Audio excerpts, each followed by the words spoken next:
오늘은 로마서 12장 11절의 말씀을 통해서 교회를 살리는 힘, 섬김이라는 제목으로 좀 말씀을 나누고자 합니다. 우리 교회를 살리는 힘이 어디에 있을까요? 섬김에 있습니다. 섬김이 교회를 살립니다. 특별히 섬김이 우리 교회를 살립니다. 이 말은 지금 우리 교회가 안 좋은 상태에 있다 이런 말이 아닙니다.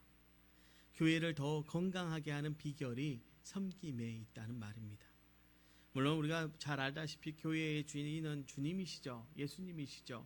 예수님이 교회를 살리십니다. 주님이 우리 교회의 힘이 되시고 생명이 되십니다. 주님은 포도나무이시고 우리는 포도나무 가지입니다. 주님께서 우리에게 양분을 공급하시고 우리를 살아있게 하십니다. 오늘 말씀은 우리의 측면에서 사람의 책임을 좀 말하려고 하는 것입니다. 주님은 주님의 일을 실수 없이 완벽하게 저와 여러분의 삶 가운데 행하고 계시지 않습니까? 문제가 없습니다. 하지만 사람이 그 책임을 다하지 못할 때 교회가 힘을 잃게 되는 것입니다. 우리가 어떻게 하느냐에 따라 우리 교회의 미래가 달라지는 것이지요. 그만큼 교회에 있어서 섬김이 중요하다라고 하는 것입니다. 여러분, 다양한 모양으로 하고 계시는 일들이 정말 중요합니다. 교회를 유지될 수 있는 것은 섬김이 있기 때문입니다.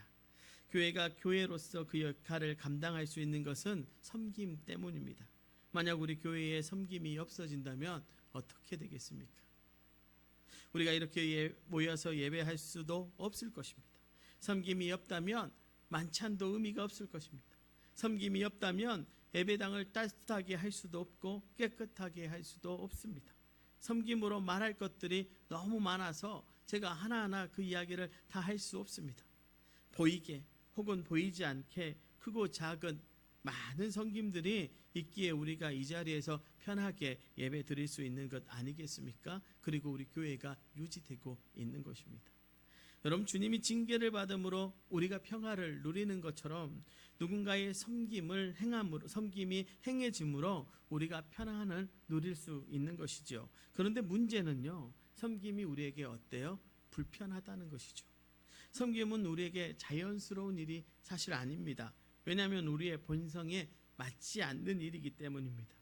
여러분 어때요? 우리는 섬기기보다 섬김 받는 것을 더 좋아합니다. 수고함으로 내가 뭔가를 하기보다 다른 사람이 해주는 것이 더 좋습니다.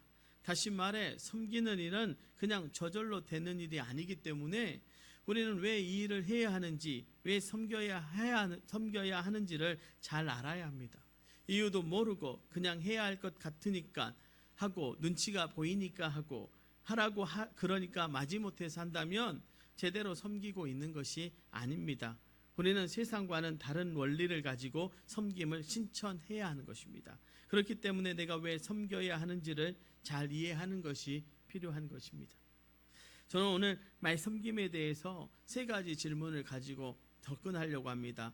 어떤 이유로 우리가 섬겨야 하는가라고 하는 섬김의 이유, 그 다음에 어떻게 우리는 섬겨야 하는가라고 하는 것, 그 다음에 우리가 섬김의 대상, 우리는 누구를 섬겨야 하는지에 대해서 좀 이렇게 3가지로 좀 나누어서 말씀을 나누려고 합니다. 첫 번째 질문이 섬김의 이유입니다. 우리는 왜 섬기는가 하는 것이죠. 여러분, 섬김의 이유를 3가지로 말하면 첫째로 받은 명령 때문입니다. 성경은 우리에게 섬김을 명령하고 있다는 것이죠. 사도 바울이 말합니다. 오늘 본문 말씀이죠. 부지런하여 게으르지 말고 열심을 품고 주를 섬기라.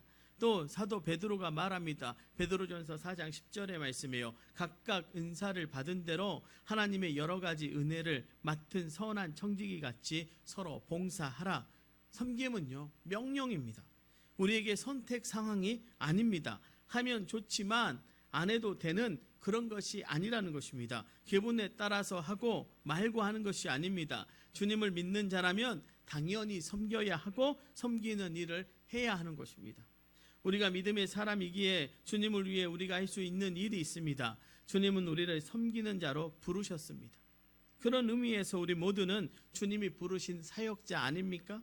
우리 모두가 섬기기 위해 주님이 택하시고 부르신 사람들임을 잊어서는 안 된다는 것입니다. 그래서 서로를 위해 섬기는 일을 하는 것이 마땅하지요. 그러니 여러분이 교회에 오실 때에 나는 오늘 섬기러 왔다라고 생각하시기를 부탁을 드립니다. 다양한 모습으로 섬기는 일을 하기 위해서 우리가 이 자리에 있는 것입니다. 그러한 섬김이 우리 교회를 살리는 힘이 되는 것입니다. 교회는 주님 안에서 한 가족이기 때문에 우리가 교회에서 섬기는 것은 어쩌면 가정의 모습일 수도 있습니다. 명령 때문에 섬기지만 사실은 우리가 가족이기 때문에 서로 섬기는 것입니다. 그 가족이기 때문이라는 사실에 섬김의 두 번째 이유가 있는데요. 섬김의 두 번째 이유는요, 바로 받은 사랑 때문입니다. 받은 사랑은 우리가 하는 모든 일의 동기가 됩니다. 우리가 주님의 사랑을 받았습니다. 그렇지 않습니까? 성경은 주님께서 우리를 먼저 사랑하셨다라고 말합니다. 주님께서 이해할 수 없는 넘치는 사랑을 우리에게 부어 주셨습니다.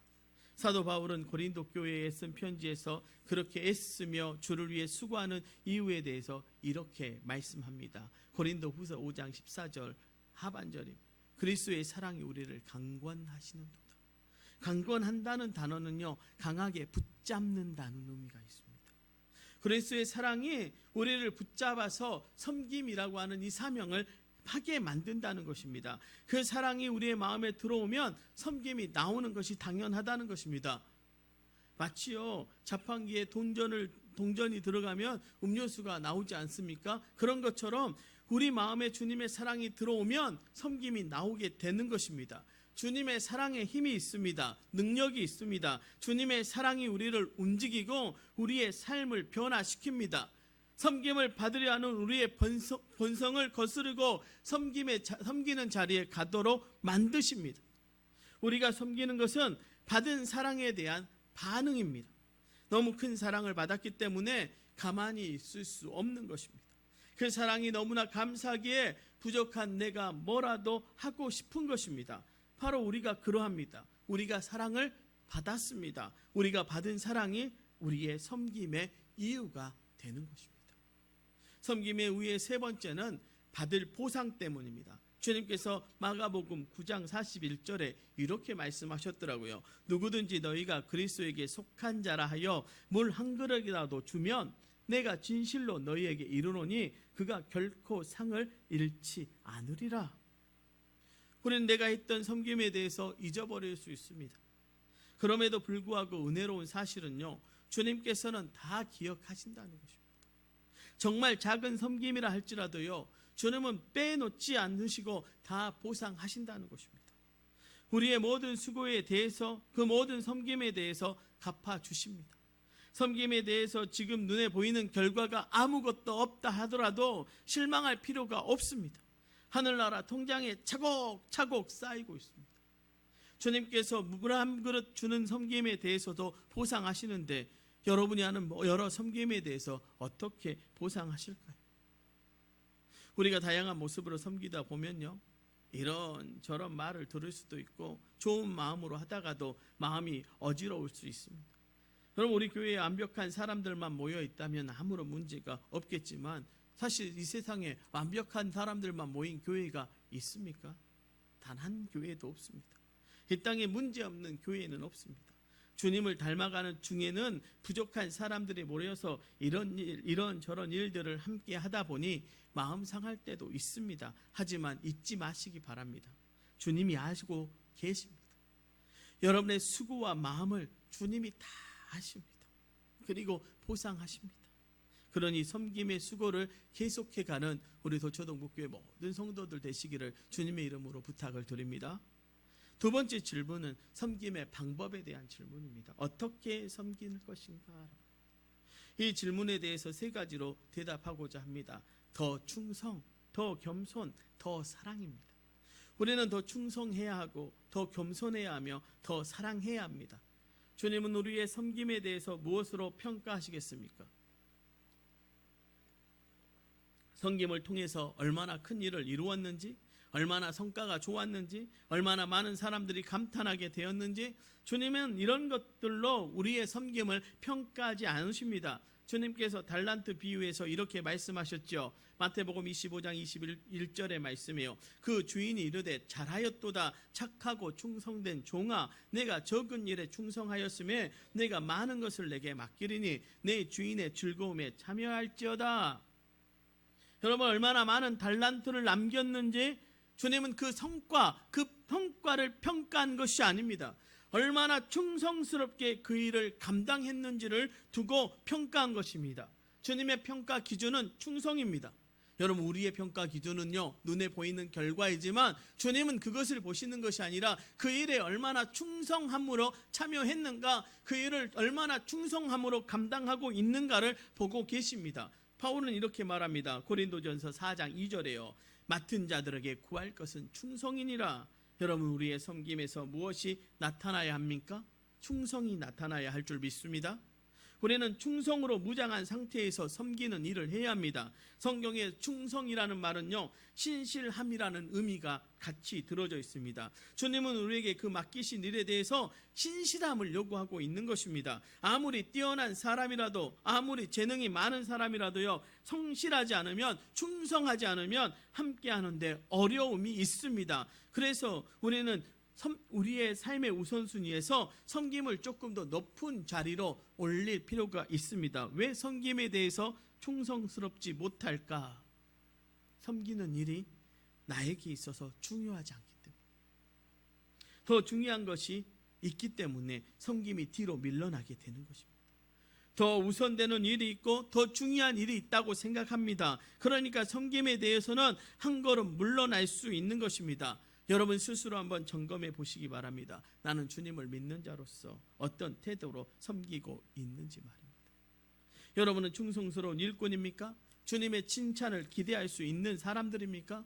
우리는 어떻게 섬겨야 한다고요? 더 충성하면서 섬겨야 할 줄로 믿습니다. 그리고 나아가 우리는 더 겸손해야 합니다. 섬김은 우리의 신앙에서 참 실제적인 부분이고 여러 이해관계가 얽혀 있습니다. 그래서 때로는요, 섬김의 의도와 다르게 다른 사람에게 어려움을 주기도 하고요, 오해를 만들기도 합니다. 그만큼 말도 많고 탈도 많은 것이 섬김입니다. 누군가의 부족함이 나에게 더 큰 부담으로 나에게 손해로 다가올 때도 있습니다. 누군가의 부재가 나에게 원망과 불평거리가 되는 것입니다. 우리가 섬기는 일을 하면서 정말 많이 하는 실수가 있습니다. 무엇입니까? 다른 사람과 비교하는 것입니다. 우리가 기쁨으로 섬길 수 있고 감사함으로 섬길 수 있는데 우리의 기쁨과 감사를 빼앗아가는 것이 다른 사람과 비교하는 태도입니다. 나는 이렇게 섬기는데 왜 저 사람은 안 섬기지? 나는 이렇게 열심히 와서 봉사하고 있는데 왜 김권사는 안 와? 김권사님들한테 죄송합니다. 예, 내가 실수했네요. 백원사는 왜 안 와?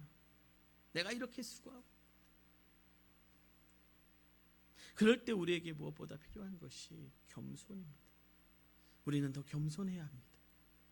바울은 빌립보 교회에 이런 명령을 하더라고요. 빌립보서 2장 14절에 모든 일을 원망과 시비가 없이 하라.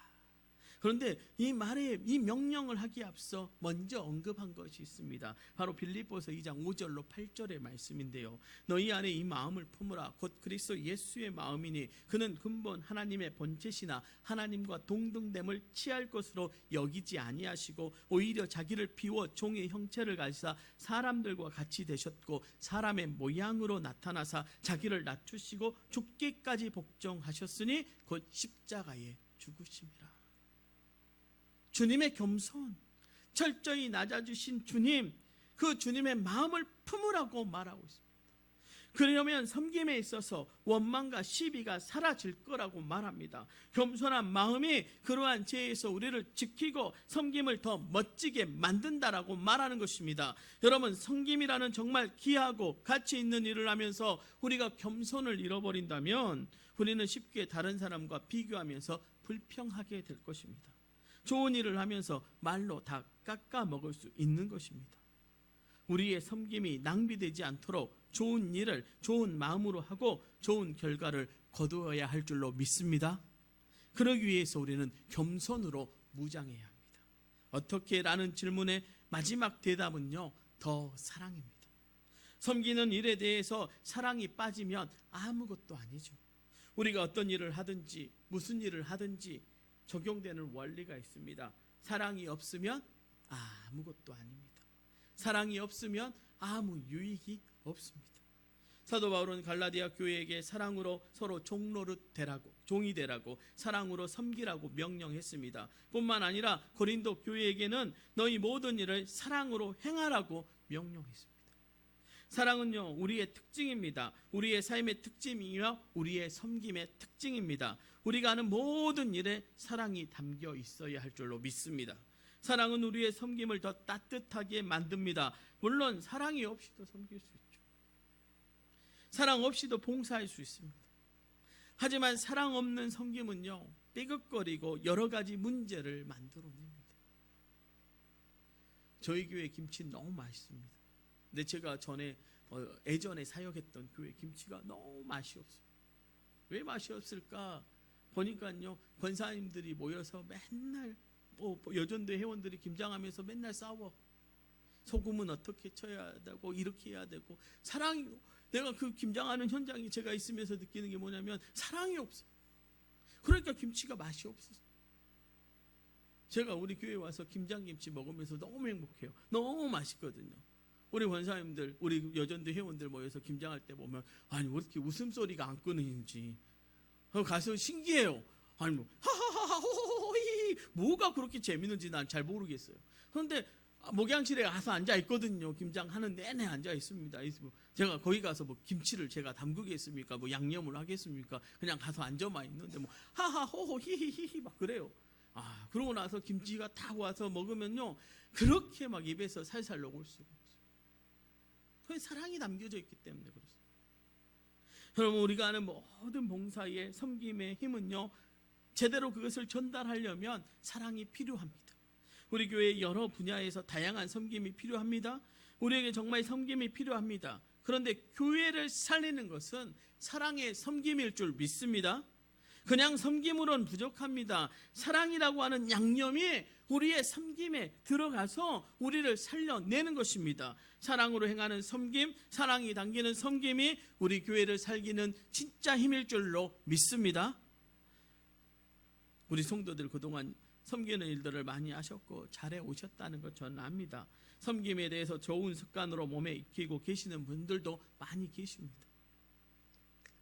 교회를 이끌어가는 목사 입장에서요, 참 감사하고 든든합니다. 제가 표현을 다 못하지만 섬김의 현장 자리자리에 있는 그 모습들이 참 감사하고 든든합니다. 그런 본이 되는 모습이 이제 우리 교회가 유지되어져 가는 이 믿음의 후배들에게도 계속 보여주시기를 부탁을 드립니다. 그래서 나이를 떠나서 주님을 믿는 우리 모두가 한 마음으로 섬기는 일을 계속 감당해 가야 할 줄로 믿습니다. 그런데 어떻게 합니까? 제가 앞에 뭘 붙였어요? 더 그렇게 하시기를 바란다는 의미인 것입니다. 우리는 앞으로 더 충성해야 할 줄로 믿습니다. 더 겸손하게 섬겨야 할 줄로 믿습니다. 더 사랑으로 섬겨야 할 줄로 믿습니다. 더 충성하시고 더 겸손하시고 더 사랑하십시오. 우리는 많은 사람이 보는 앞에서 섬기는 일을 할 수 있습니다. 그런데 아무도 보는 사람 없을 때에도 섬기는 일을 할 수 있을까요? 기분 좋을 때, 어려움이 없을 때 섬기는 일 할 수 있습니다. 그런데 마음이 어려울 때, 힘들 때, 그때에도 섬기는 일을 여러분 감당할 수 있겠습니까? 특별한 날 한번 나와서 섬기는 일요, 누구나 할 수 있습니다. 그런데 매번 같은 자리에 같은 모습으로 그렇게 계속 성실하게 섬기는 일을 할 수 있을까요? 섬김의 이유, 방법을 모른다면 할 수 없을 것입니다. 섬김이 주는 기쁨과 만족을 모른다면 할 수 없을 것입니다. 주님과 함께 하심을, 주님의 약속을 신뢰하지 않는다면 할 수 없는 것입니다. 여러분은 어떠십니까? 정말 할 수 있지요? 그럼에도 불구하고 섬김을 계속 하실 수 있지요? 세상과는 다른 길을, 섬김의 길을 계속 걸어 가셔야 할 줄로 믿습니다. 그렇게 하기 위해서 우리는 세 번째 질문과 그 답을 기억해야 합니다. 세 번째 질문은 누구를 섬기는가? 섬김의 대상에 대한 질문입니다. 우리의 섬김의 대상이 누구인지를 우리는 잊지 말아야 합니다. 우리는 누구를 섬기고 있습니까? 우리는 주님을 섬깁니다. 우리는 주님을 섬기는 자들입니다. 그런데 이 중요한 사실을 우리는 너무도 자주 잊어버립니다. 섬기다 보면 일만 보이고 내가 누구를 섬기는지 놓치는 것입니다. 그래서 문제가 생기죠. 어려움이 되기도 합니다. 우리가 이 질문의 답을 모르는 것이 아닙니다. 분명히 알고 있습니다. 다 알고 있고 대답할 수 있습니다. 문제는 섬기는 중에 이것을 깜빡한다는 것입니다. 그래서 반복해서 기억할 필요가 있습니다. 우리가 섬김의 수고를 할 때마다, 봉사의 일을 할 때마다 난 지금 누구를 섬기고 있는지 생각해야 한다는 것입니다. 만약 우리 눈에 보이게 주님이 직접 이 자리에 계시고 우리가 이 자리에 계신 주님을 직접 섬긴다면 내가 주님을 섬기고 있다는 사실을 놓치지 않을 것입니다. 그렇지 않습니까? 우리 주님, 우리 예수님 여기에 있으면 우리가 섬기는 일을 할 때에 얼마나 기쁨으로 하겠습니까? 우리 주님 눈에 보이니까요. 하지만 지금은 주님을 직접 섬길 수 없기 때문에 우리의 섬김의 대상이 누군지를 반복해서 우리는 생각해야 된다는 것입니다. 그리고 여기에 놀라운 신비가 있습니다. 우리가 서로를 섬기는 것은 놀랍게도 주님을 섬기는 일이 됩니다. 교회를 섬기는 것이 바로 주님을 섬기는 일이 되는 것입니다. 주님께서 이런 말씀을 하셨습니다. 마태복음 25장 40절에요. 내가 진실로 너희에게 이르노니 너희가 여기 내 형제 중에 지극히 작은 자 하나에게 한 것이 곧 내게 한 것이니라. 우리는 주님을 섬깁니다. 그리고 주님을 섬기는 것은 지금 내 눈에 보이는 형제를 섬기는 것입니다. 난 형제를 섬기지만 실제로는 누구를 섬기는 거예요? 주님을 섬기는 겁니다.